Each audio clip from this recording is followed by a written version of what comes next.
In this video, we're going to go over how to set up a cancellation flow from Shopify to ShipBob. So our native Shopify integration does not have a cancellation flow. So if an order is canceled or refunded in Shopify, before the order is picked in ShipBob, it will not sync down and cancel that order in ShipBob. So if you want to do a custom setup or if you want to add this flow yourself, I'm going to go over the steps so you can make this happen. So how this is going to work is here are just 4 orders I have in my ShipBob Sandbox account. You may be on your production account, but if I go to Shopify, I can see that I have these 4 orders that are unfulfilled. So how do we set up a cancellation flow? Well, the first thing that we need to do is we need to create an app on our Shopify store. So I'm going to click apps right here, and I'm going to go to app and sales channel settings. And then from here, I'm going to click develop apps, and I'm going to click create an app. So I'm just going to name this like Shopify, the ShipBob cancellation flow. Name this whatever you want, whatever makes sense to you. And then I'm going to click create app. Awesome. So next I need to configure my admin API scopes. So I'm going to click into here, and I am going to just click all these scopes. Let's just make sure I have everything here. So I'm just going to make sure that anything with orders or fulfillments, I'm just making sure to check just to make sure I can listen to that webhook in a second. And I may only need write orders and read orders, but this is just want to make sure when we get to that step that we have all the scopes we need.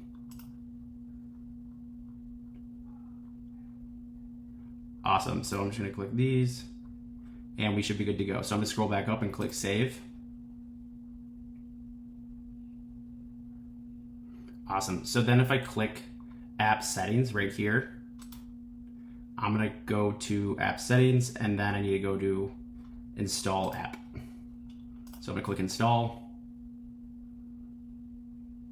Perfect. So this is my admin API access token. And I'm going to reveal this, and I'm going to copy this, okay? So the next step I'm going to do is I'm going to use something called Make to set up and listen to this orders webhook. So I'm going to sign in to Make, and you should be able to do this on the free plan, depending on how many order cancellations you have. But if you want to see this set up, you could do this all with the free plan, I believe until 1,000 operations per month. So I'm just going to go here and click create a new scenario. And what I'm going to do is I'm just going to search for Shopify and then new event right here. And I'm going to do create a webhook. And I'm just going to name this webhook as Shopify orders canceled. And I'm going to create a new connection. And this is going to be customer private app. And I'm going to add in my API access token right here. And then I'm going to add my domain right here. So my domain is going to be ShipBob Markets. And you also can find this just by going to your Shopify store and viewing your store in the front end. So I'm going to click save.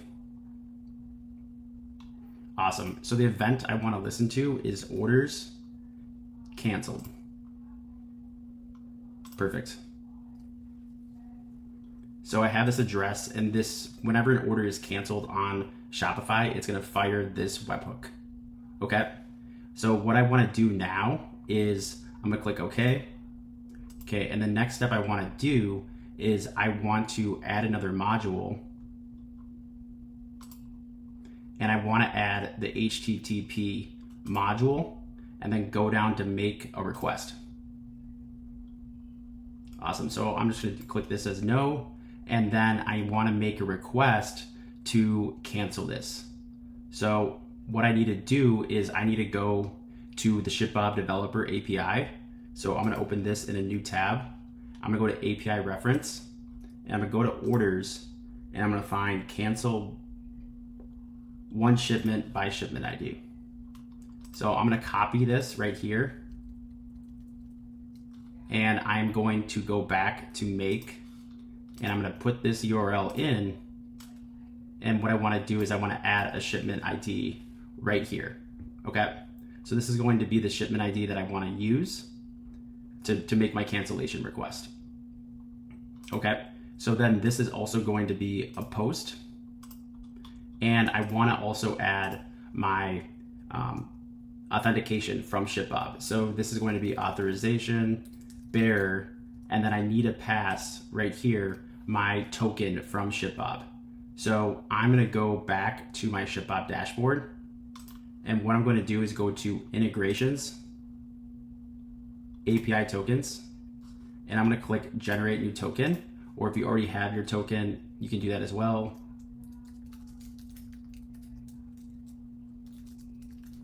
Cool. So then I'm going to click generate token. And then I'm going to have this token right here. And I've copied it because you only get to see it once. I'm going to say confirm and close. And then I'm going to come back to make, right?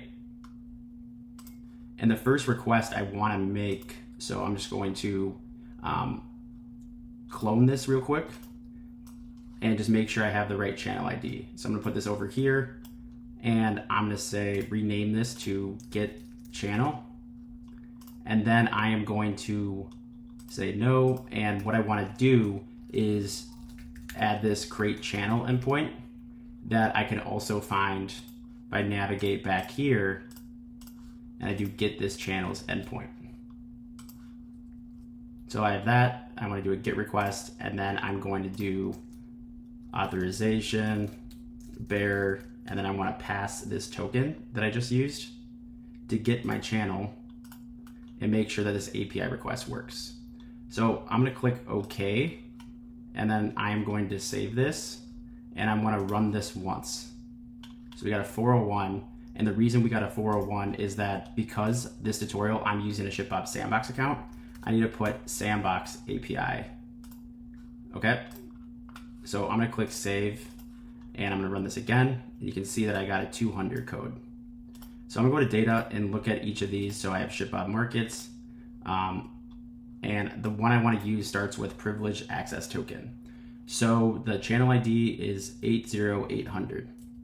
Awesome. So now that I have that, what I want to do is I'm going to come back here and I need to rearrange this, but I'm going to come back here and I'm going to update this to use my PAT token right here. And I also want to add a header called ShipBob channel ID and then pass this channel ID right here. So it was the personal access token. So I want to use this and I want to parse the response and let's click OK. So now let's auto align this, and this we don't need anymore, but let's go here. And this is going to be, cancel shipment. So if we get a cancellation request, you can name this whatever you want, from our Shopify store. I want to try to cancel it in ShipBob. Okay, so let's just disconnect this real quick and let's save this and let's turn this on. Let's save it. And what I'm going to do is I'm going to go back to my Shopify store and I'm going to click run once. So this is going to run. And if I come back here and I click out of this and I go to these orders, so let's say for 10044 right here. So here's the order that I want to cancel right here, 10044. If I go into this order and if I go to more actions and I do cancel order, and perfect. So let's just do this and let's click cancel order. So the order's been canceled, and if I come back to make, I can see that if I click this data tab, if you notice that this webhook fired, I can see that this order number right here matches up with the order number right here. Okay, so how this eventually is going to work is I'm going to map these fields together. So this is going to be the shipment ID that I get from ShipBob to make the cancellation request. Okay, so how I'm going to do this is I'm first just going to map, manually show you guys how to do this. So if I unlink this and I go back to ShipBob, I can see that 10004, the shipment ID is this right here. So that's the shipment ID. And if I drag this right here, and if I add in this shipment ID right here, I can see that if I try to make a request, I can make this request. So let's do this, and let's go run once. So we got a 401, and what this is saying is I actually don't need this channel ID for this cancellation flow. So if I come back to this orders, cancel one shipment by shipment ID, the ShipBob channel ID is not required. So I don't actually need this in my header. I just need my API key, and I already have my shipment ID right here. So let me run this again.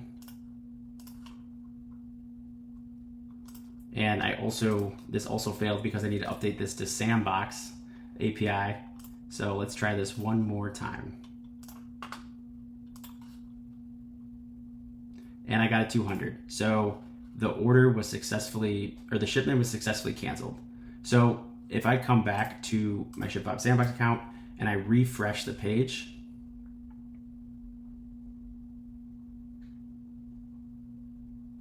I can see that this has been canceled. This is the shipment ID that we passed, and now, that's been canceled. Okay, perfect. So we've canceled the shipment. We got our API keys. I can now delete this. And how do we figure out what shipment ID we should cancel right here, right? Well, what we're going to do is I'm just going to clone this scenario, right?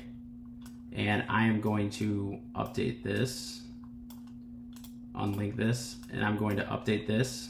I'm just going to rename this to get order or get shipment by Shopify order ID.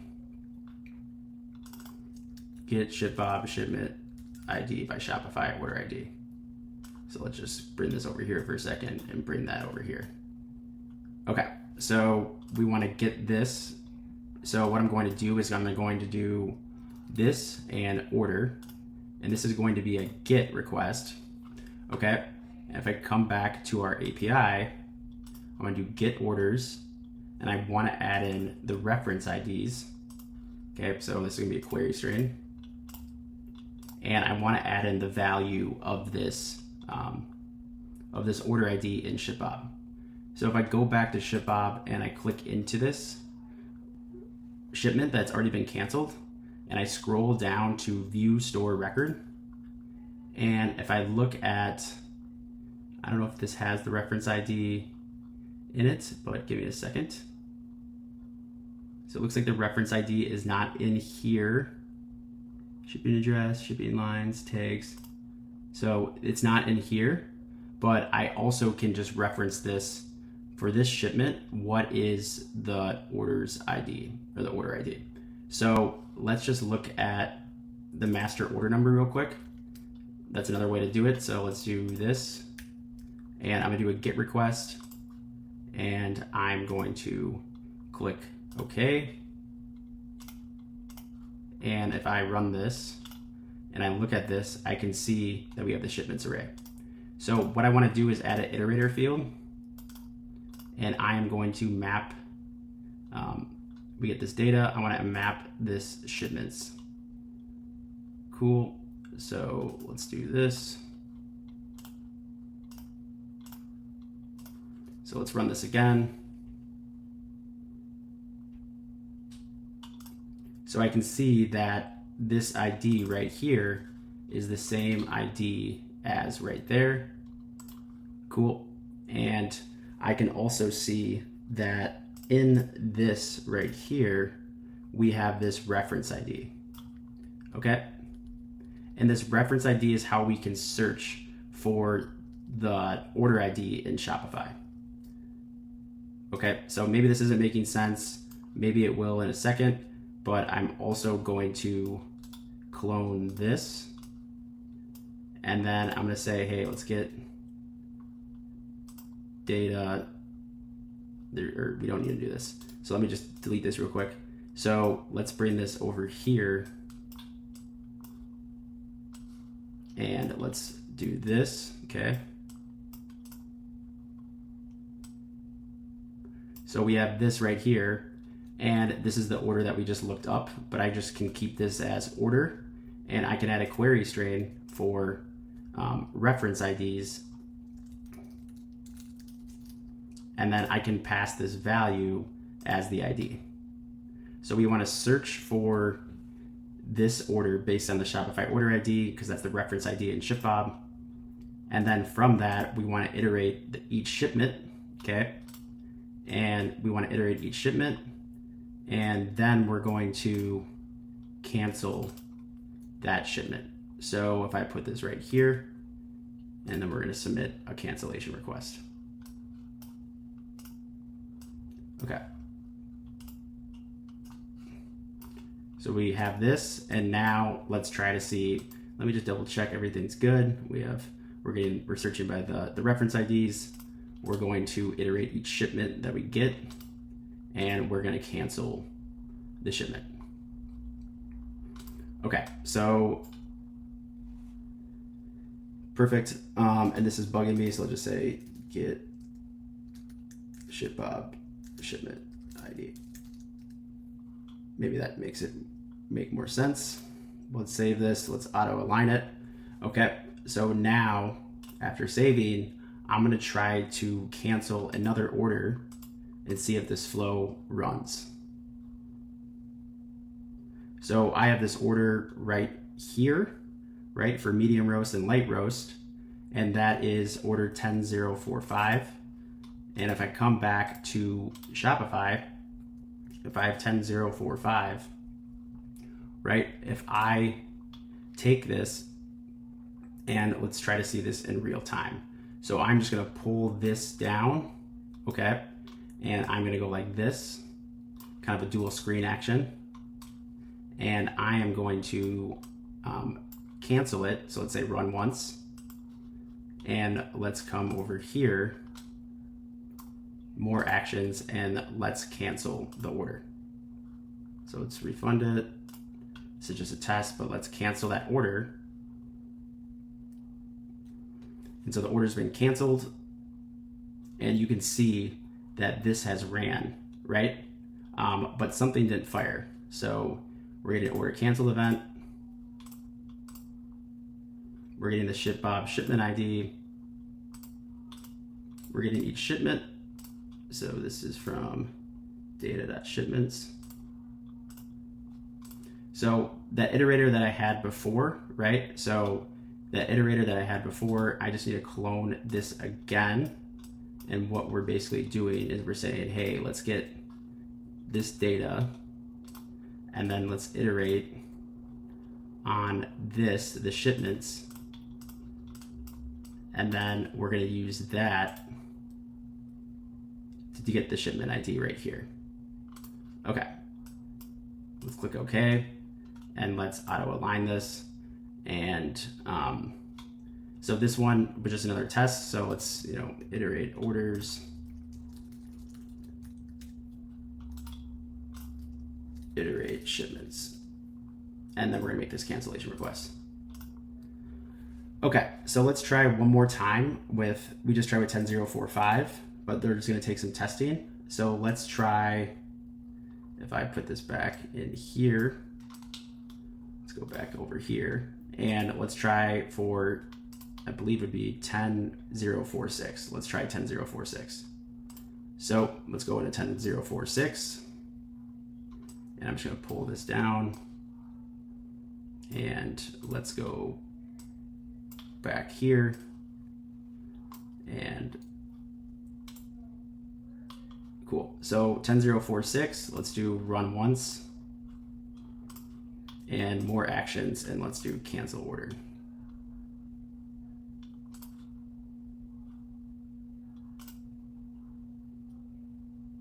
So it's listening, and now I can see that this was successful. So this shipment ID, if I come back into here. So let's just go back into here, and I can see that shipment ID. If I refresh the page now, I can see that this has been canceled successfully. So this was the one that we wanted to cancel. Here is just a little cancellation flow that you can set up. You can also take this a step further and create a data store to store all these fields. So you could do something like, add a data store and add or replace a record right when a cancellation comes in, and you can just add a data store based on your make plan of maybe the Shopify order ID, the ShipBob shipment ID, the status of the cancellation, if it was a success or if it failed, etc. So that's something else that you could track if the order cancellations are successful with this workflow. But that's it for this tutorial. If you guys got value out of this, make sure to give a like, give it a thumbs up. Let me know any questions in the comment section below, and see you next time.